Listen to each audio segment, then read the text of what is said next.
Hey, and welcome back. Today we're taking a look at these new Bmaster5 in-ear monitors from BASN, so let's go ahead and take a look.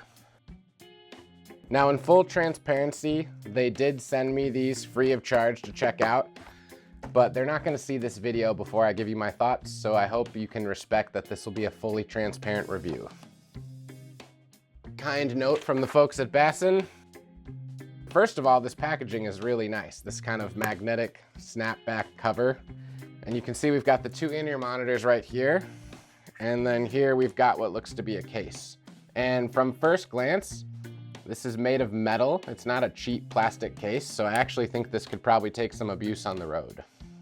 Looking inside, we've got some sort of leather pouch. Maybe if you don't want to use the case, that's a nice option.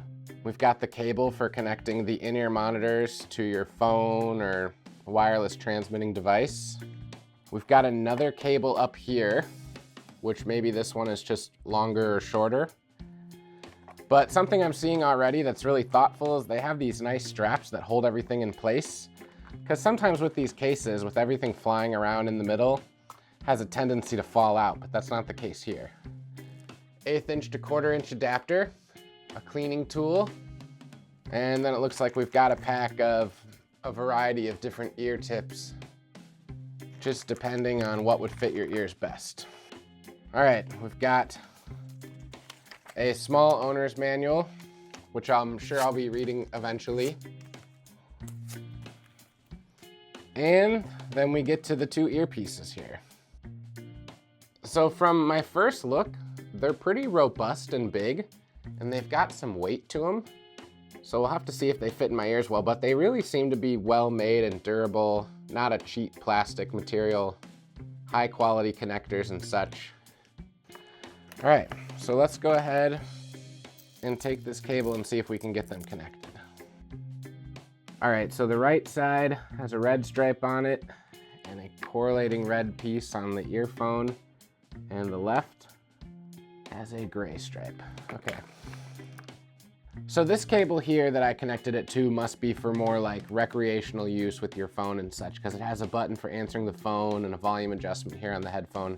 If I was using these on a gig playing drums, I probably wouldn't want that there. So I'm guessing this other cable doesn't have that. And this one also seems a bit longer and a bit thicker. The cable seems to be really high quality as well, so that's a plus. One thing I am noticing is this cable, the earpiece can just spin freely with the cable, so it's kind of hard to see if you've got it lined up right until you get these in your ear.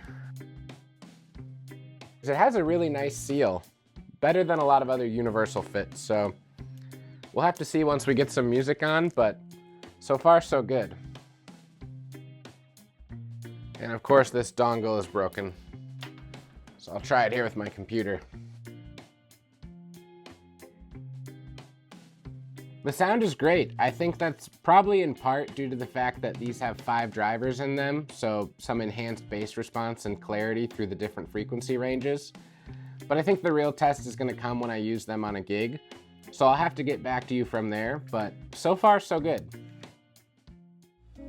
So before taking these out of the house to try in the real world, I took them over into my studio to use while doing some drum recording. As you can probably tell from the video, I'm not close micing all the drums and just using a simple 2-mic setup with kick and overhead. I think a lot of people assume more mics is always better, but I've found in a lot of the work I do, a simple setup with minimal miking is best for recreating some of those iconic sounds from eras like jazz and Motown.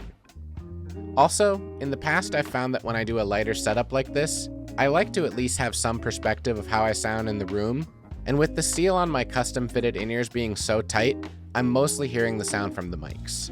When I'm playing with 10 to 12 microphones on the kit, I think that's okay, but especially in these settings, I enjoy having monitors that let me hear a bit of the room sound like these BASN ears do.